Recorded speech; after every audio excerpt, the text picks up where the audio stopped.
Hola queridos amigos, el día de hoy es un día importantísimo para el mundo, pero sobre todo para México. Estamos celebrando a Nuestra Señora, la Virgen de Guadalupe. Y bueno, pues como sacerdotes nos toca estar pues de celebración en celebración, porque precisamente es un día en el que mucha gente quiere pues dar gracias a la Madrecita del Cielo, a la Madrecita del Tepeyac. Precisamente aquí en México es misa de precepto, normalmente en el resto del mundo es el día 8 de diciembre, pero aquí en México es el 12. Y les presumo, me regalaron esta virgencita, lo hacen unos viejitos de un asilo donde fui a celebrar como terapia ocupacional. De hecho tiene sus manos juntitas pidiendo al cielo que nos dé consuelo, perdón, luz y paz. También me regalaron mi paleta payaso, no sé si fue una indirecta. Me regalaron mi separador también, que lo hicieron, y bueno, pues es una forma de mostrar el cariño que la gente tiene pues por la madre que se quedó con nosotros. Y quisiera hacer una reflexión sobre la Virgen de Guadalupe y sobre todo este hecho tan importante. Y para esto quisiera explicar que bueno, dentro de la forma en la cual nosotros medimos el tiempo hay algo que le llaman el cronos. ¿Qué es esto del cronos? Pues el tiempo que va pasando paso a paso, horas, minutos, segundos, etcétera, etcétera. Pero también tenemos el tiempo que se llama el kairos. ¿Qué es eso, padre? Es el tiempo propicio. ¿Qué quiere decir esto? Dios actúa en el kairos. Dios actúa en el tiempo propicio, en el tiempo adecuado, en el tiempo más oportuno. Los tiempos de Dios son perfectos. Y la venida de la Virgen de Guadalupe nos muestra esto, el tiempo propicio, el tiempo adecuado para actuar en un lugar específico. ¿Por qué lo digo esto? El momento en el que llegó la Virgen de Guadalupe a estas tierras es un momento, digamos, completamente medido para que muchas circunstancias se conjuntaran y pudiera hacer una labor impresionante. Era un momento en el cual todavía la cultura náhuatl estaba viva, era poco tiempo después de la conquista, entonces todavía vivía esta cultura el pueblo mexica y las culturas que estaban alrededor, algunas que habían sido oprimidas por el imperio, otras que formaban parte de este imperio mexica, que ciertamente había caído pues por los españoles, pero también por algunas tribus que eran oprimidas por los mexicas, pero todavía, digamos, esta cultura estaba viva. Pero además, en esta tierra ya empezaba a madurar la fe cristiana. Ciertamente no era muy fácil, se tenía que luchar mucho contra la idolatría, pero ya empezaba a madurar. Y prueba de ello es que ya se había dado el primer martirio, ya estaban los primeros mártires que apenas canonizaron, que fueron los niños mártires de Tlaxcala. Entonces, por un lado, todavía una cultura náhuatl vivo, y por otro lado, un cristianismo que ya estaba permeando en esta tierra.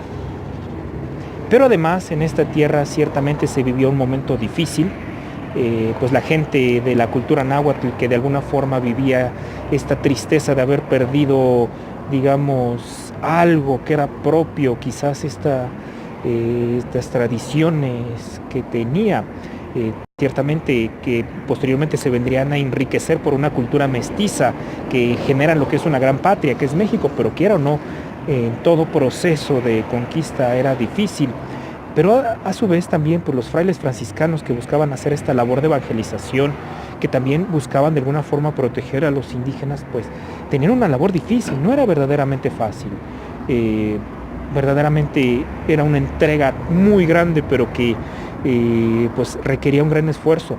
Pero además, los mestizos, es decir, los hijos de indígenas y españoles, eran verdaderamente discriminados, no eran queridos ni por los indígenas ni por los españoles. Se sentían desolados, o sea, no sentían una pertenencia, no eran ni indígenas, no eran ni españoles, eran rechazados. Entonces, era un pueblo sufriente. Y entonces, la Virgen de Guadalupe llegó en ese momento específico y llegó a hablarnos por símbolos propios de la cultura náhuatl. Todo lo que hay en el manto tiene muchísimos símbolos que nos hablan acerca de el mensaje del cielo. Pero además llegó a mostrar un mensaje cristiano, entonces llegó a conjuntar esta cultura náhuatl que todavía estaba viva con precisamente este planteamiento cristiano que venía a mostrar la buena nueva, el verdadero Dios por quien se vive. Es lo que nos mostró la Virgen de Guadalupe. Y además llegó a mostrarse como una madre amorosa. Quisiera hablar de algunos signos, pero es muchísimo lo que podemos profundizar. Pero, ¿qué nos muestra propio del cristianismo por medio de símbolos? La Virgen de Guadalupe, a la altura del vientre, tiene una flor de 4 pétalos en forma de X, el que le llaman el Nahuin Olin. ¿Qué significa esto? Estos 4 pétalos que representan los puntos cardinales y en forma de X representan la totalidad del universo. Y el hecho de que estuviera a la altura del vientre implica que la Virgen María estaba esperando en su vientre a aquel que es la totalidad del universo, es decir, a Dios. Pero además, por la cinta que tiene en la cintura por la cinta que tiene en la cintura representa que está embarazada. Pero por el pelo suelto representa que es doncella, que es virgen, porque las mujeres en ese tiempo cuando se casaban se hacían la trenza. Entonces también mostraba un misterio, es al mismo tiempo madre y al mismo tiempo virgen. El color jade de su velo representa la realeza, es una reina que viene del cielo. Y además en su mensaje la Virgen le dice a San Juan Diego, que es la madre del verdadero Dios por quien se vive, y empieza a decir algunos nombres de los que eran las divinidades en la cultura náhuatl, del Moyocoyani, del Ipalnemowani, del Tloque Nahuaque, que eran algunas divinidades que representaban al hacedor de los hombres, al hacedor del universo, al Dios del cerca y del junto. Pero ¿qué dice la Virgen María? Le dice a Juan Diego, yo soy la madre del verdadero Dios. Esto que la cultura náhuatl adora en distintos dioses, es un solo Dios, son características de un solo Dios, el verdadero Dios por quien se vive y a quien te vengo a presentar. La Virgen María nos muestra la inculturación del Evangelio. Tomó algunos elementos de la cultura para que por medio de su lenguaje nos trajera el verdadero mensaje.